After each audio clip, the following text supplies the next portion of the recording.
Welcome back to Daytime, everyone. If you are curious about what your passion is and you haven't found it yet, this is the segment for you. Lisa Landry is here. She is from the Passion Test, and she's the founder and director of Life-OnPurpose. Welcome to the show, my lady. Thank you very much. A pleasure to have you here.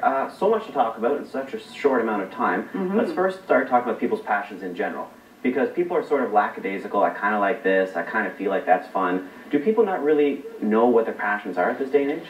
Well, you know what happens is, in today's technology, we're so bombarded by like the internet and the cell phones and the media that we tend to look outward and we don't go really inward to find out what we really want, what's really important to us, what excites us about life. So the passion test is really great because it's about gaining clarity of what is most important to you in your life. Let's talk about what exactly is a passion test. How do you do this? Do you meditate? Is it a test that you write out on paper? How does it work? Well, it is a test, but you can't fail. Good, because I hate that about tests. That's the good thing. It's a good thing it's not math. And what it is, I go through and I give you some insights and just help you to get really, again, go inward and really think about, all aspects of your life. Your working environment, your relationships, your family, your health. So I get you to look at all of those areas. And also, think back about when you were a child and what things made you excited. I think what happens is we kind of limit ourselves. We think, okay, well, that's never going to happen, so I'm not even going to go there.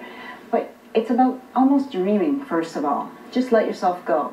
Yeah. And then what we do is we take you through a process of narrowing it down and get more clear and clear what it is that really is important to you in your life. Okay. Is there a fear in turning to your passion? Because if you go to your passion and you fail, then all of a sudden you become afraid of that passion. Have you ever countered that? Well, I think what happens is people don't even let themselves go to that passion because they let the fear stop them before they even get there. And all fear is just the mind trying to protect us. Yeah. So I almost compare it like it's like that mother who, overprotective mother. It means well, but it limits you from growing. Now, your services don't just include doing passion tests. You're also an expressive arts therapist. What is that exactly, and why would people come to see you for that reason?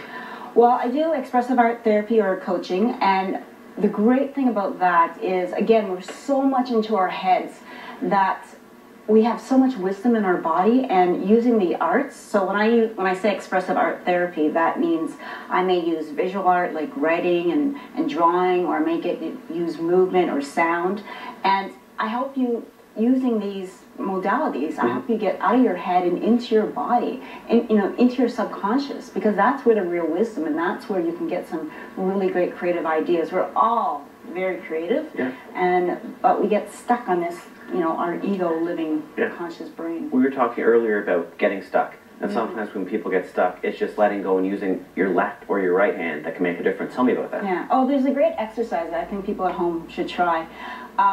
If you're going through some kind of challenge and you have a decision you have to make, or you're kind of stuck, what you do is you take your dominant hand. I'm left-handed, so I would take my dominant hand and I would actually write out what that issue was, or that question I had that's nagging me. And then what I do is I take the pen and put it in my non-dominant hand, and for me it's my right hand. And then what you do is you just take three nice long deep breaths into the nose, out through the mouth, because you really want to center yourself and just get clear. And then you just start writing, and you don't think about what you're writing. You just start your hand writing, and you'll be surprised at the wisdom that comes out of your non-dominant hand. Now, with the coaching, you also do NLP, and you have interest in neuroscience and quantum physics and cellular biology. How does that all play into the mix of what you do? Well, our brain is very complex, and by learning about these areas, I learned that there's other strategies that you can use with your brain to kind of get it. We're so used to doing things a certain way, have a habit. So I introduce tools and strategies that kind of get you to use different parts of your brain. So you're not doing the same patterns over and over and over. So it kind of helps with those limiting beliefs that we have. Well, that's because we keep doing those same things over and over. So if I can introduce you to some tools and strategies that will get you to kind of try some new things, it opens up your creativity and opens up new ways of thinking. Let me ask you about your journey, because as someone who facilitates a passion test, were you lacking passion? Did you find yourself sort of searching for something? How did you find this personal journey of yours? Well, with the passion test? Well, with me, actually, how I discovered the passion test is I was doing my expressive art therapy and with some clients, and I was really successful helping them get unstuck with some things that were holding them back.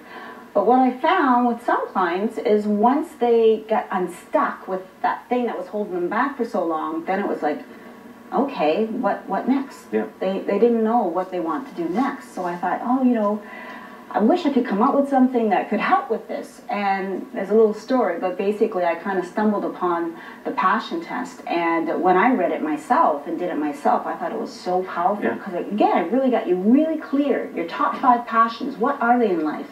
Yeah. And it was really powerful for me to know the direction I want to move in. So I thought, oh my God, this would be a great tool to complement what I'm doing with the expressive arts. Things finding when they're supposed to, right? Now you're holding a workshop coming up. Let's talk about that. What's the date and how do we sign up for this? Well, the date is March 31st. It's going to be held in the York region area. I think at the Monte Carlo Hotel at Warden and Highway 7. Great. Beautiful. So if you want to get more information, how do we get a hold of you to sign up for this? Well, you can contact, I'm in the process of creating a new website, so... How about Lisa at Life-OnPurpose.com? There you go. Great. Beautiful. Thanks for joining us here. Next, we're talking about employment tips with York Region Community Health Services. Stay tuned. Good.